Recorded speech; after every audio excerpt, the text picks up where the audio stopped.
大家好，欢迎来到快财说。ServiceNow 这次交出了一份几乎挑不出明显毛病的财报，订阅收入增长 23%，CRPO 增长 20%， 营业利润率比指引高出整整3个百分点。更重要的是 ，ServiceNow 的 AI 年度合同价值已经超过10亿美元 ，AI 净新增 ACV 环比增长超过 40%， 客户真的在用 AI， 也真的愿意付钱。但奇怪的是，在这样一份全面超预期的财报之后 ，ServiceNow 对全年订阅收入指引的上调幅度只有1500万美元，不是1.5亿美元，而是1500万美元。所以这期视频真正要问的不是 ServiceNow 的财报好不好，而是如果 AI 业务增长这么快，为什么公司的整体收入没有明显加速？ AI 究竟是在为 ServiceNow 创造一条新的增长曲线，还是只是在给原来的产品换上 AI 标签，提高价格，并逐渐替代原来的软件支出？更危险的是，当 AI 可以自动解决 80% 以上的服务请求， ServiceNow 会因此赚得更多，还是会因为客户不再需要那么多员工席位，反而动摇自己原来的商业模式？今天我们就讲5件事。第一，这份财报到底有多强？第二，为什么 ServiceNow 可能是传统 SaaS 公司里最有资格成为 AI 赢家的公司之一？第三， AI ACV 超过10亿美元以后，为什么全年收入指引只提高了1500万美元？第四， AI 越成功，为什么传统 SaaS 的席位收费模式反而可能越危险？第五， ServiceNow 现在到底便不便宜？真正的投资风险又在哪里？先从第一件事开始，这份财报到底有多强？客观来说，这是一份相当不错的财报。 ServiceNow 第二季度订阅收入达到 38.77 亿美元，按固定汇率计算增长 23%。 公司此前给出的增长预期是 22.5%， 也就是说，收入不仅超过指引，而且核心订阅业务仍然保持在 20% 以上的增长水平。 CRPO 也就是未来12个月预计确认的合同收入达到132亿美元，按固定汇率增长 20%。 此前管理层只指引增长 19%， 这很重要，因为第一季度财报之后，市场最担心的就是 ServiceNow 的订单增长会明显失速。第一季度 CRPO 增长 22.5%， 管理层却预计第二季度会骤降到 19%。 当时公司的解释是，中东局势和欧洲交易延迟影响了部分订单，但对投资者来说，原因是什么并不是最重要的。市场真正担心的是 ServiceNow 是不是已经从一家公司增长 20% 以上的高质量软件公司，逐渐滑向高10几个百分点增长的普通成熟 SaaS 公司。现在第二季度 CRPO 实际增长 20%， 它至少说明 19% 的预期可能过于悲观，但它也没有完全证明 ServiceNow 已经重新加速，因为 20% 依然低于第一季度的 22.5%， 所以这个数字的准确解释不是 ServiceNow 重新起飞，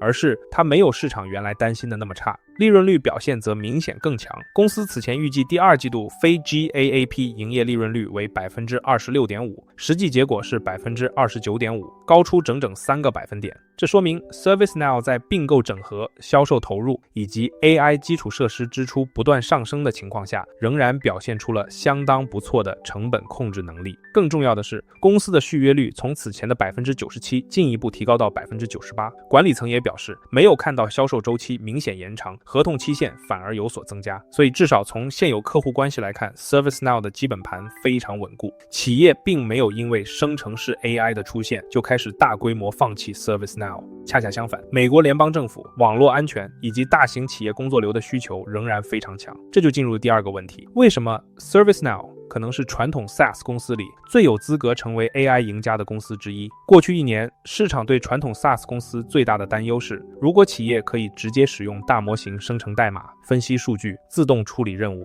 那么过去那些按员工数量收费的软件还有多少存在的必要？这个担忧并不是完全没有道理。但 ServiceNow 和很多普通 SaaS 公司不一样，因为它真正控制的不只是一个软件界面，它控制的是企业内部大量已经存在的工作流，比如员工申请、IT 支持、安全事件处理、设备管理、人力资源审批、客户服务、采购、付款、订单和合规流程。AI 模型可以生成答案，但企业真正需要的不只是答案，企业需要知道谁有权限执行，数据从哪里来，任务应该交给哪个系统，出现错误以后谁来审批，整个过程是否符合合规要求，不同 AI 代理之间如何协调。而这些恰恰是 ServiceNow 最擅长的地方，这也是为什么 ServiceNow 把自己定位成 AI 的 AI。它不一定要拥有全世界最强的大模型，它真正想控制的是企业内部所有 AI 模型、AI 代理和自动化任务之间的治理、路由与执行。ServiceNow 的 AI Control Tower 上线半年，已经有超过500个客户实际使用。公司并不是简单的在原有软件旁边增加一个聊天机器人，它正在试图成为企业部署 AI 以后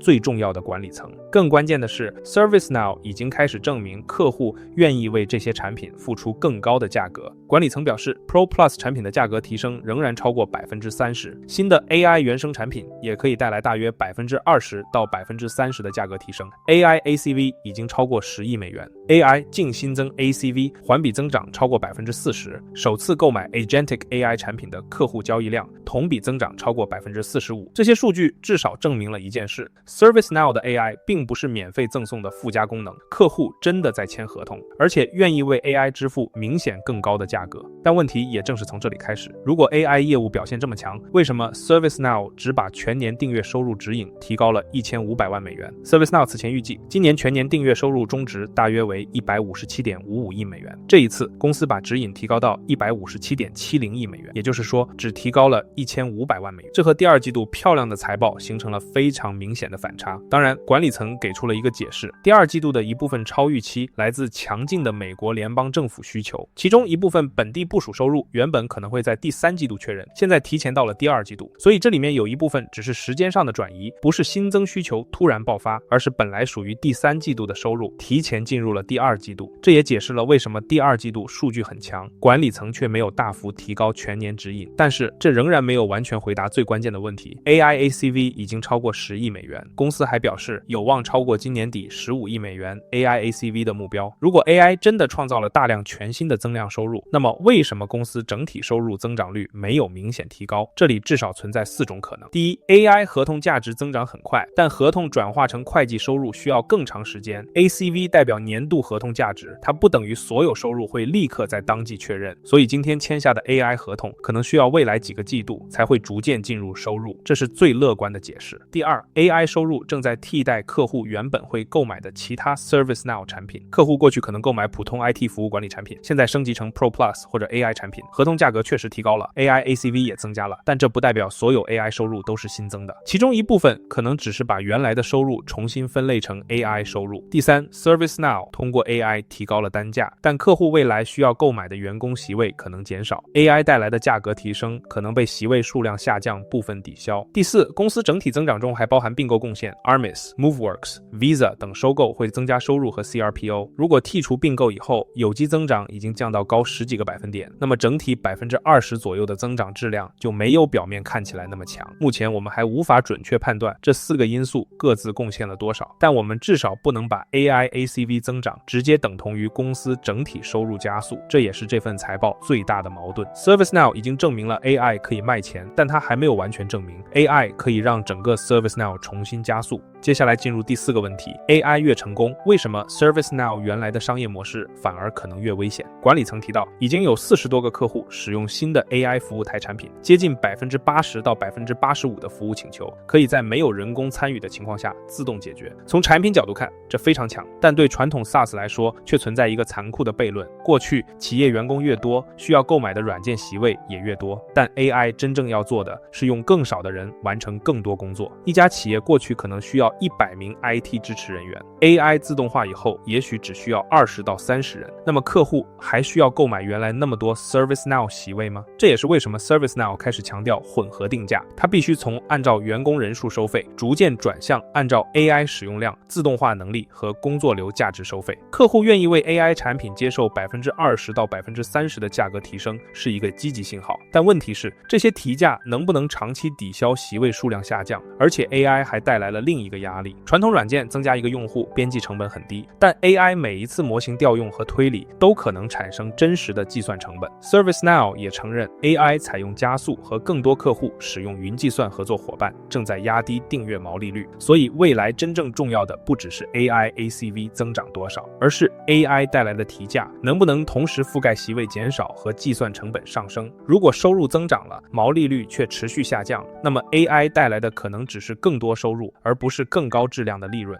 管理层认为，随着大模型逐渐商品化，计算成本长期会下降，这个逻辑合理，但现在还需要更多财报数据来证明。所以 ServiceNow 现在25倍左右的非 GAAP 市盈率到底贵不贵？我的判断是，它不算明显高估，但也绝不是市场白送的机会。如果 AI 能够带来真正的增量收入， CRPO 重新加速，同时计算成本逐渐下降，那么今天的估值确实有修复空间。但如果 AI 更多只是替代原有产品，席位需求下降，毛利率又持续承压，那么25倍市盈率依然存在下修风险。所以 ServiceNow 现在的估值买的并不是已经被证明的结果，而是市场在压住，它能够把 AI 合同增长最终转化成更快的收入和利润增长。所以最后做一个总结，我不认为这是一份差财报。 ServiceNow 证明了自己的基本盘依然稳固， AI 也已经开始产生真实合同价值，但它还没有证明这些 AI 合同能够推动公司整体收入重新加速。更关键的是， AI 一方面帮助 ServiceNow 提价，另一方面也可能减少客户需要购买的员工席位，并带来更高的计算成本。所以 ServiceNow 真正的考验不是 AI 能不能卖出去，而是它能不能从销售软件席位转向销售自动化结果、工作流价值和 AI 控制权。如果它能做到，今天的估值可能确实不贵。但如果 AI 只是让旧产品换上新标签，同时压低席位需求和毛利率，那么 AI ACV 增长的再快，也未必能改变公司的增长轨迹。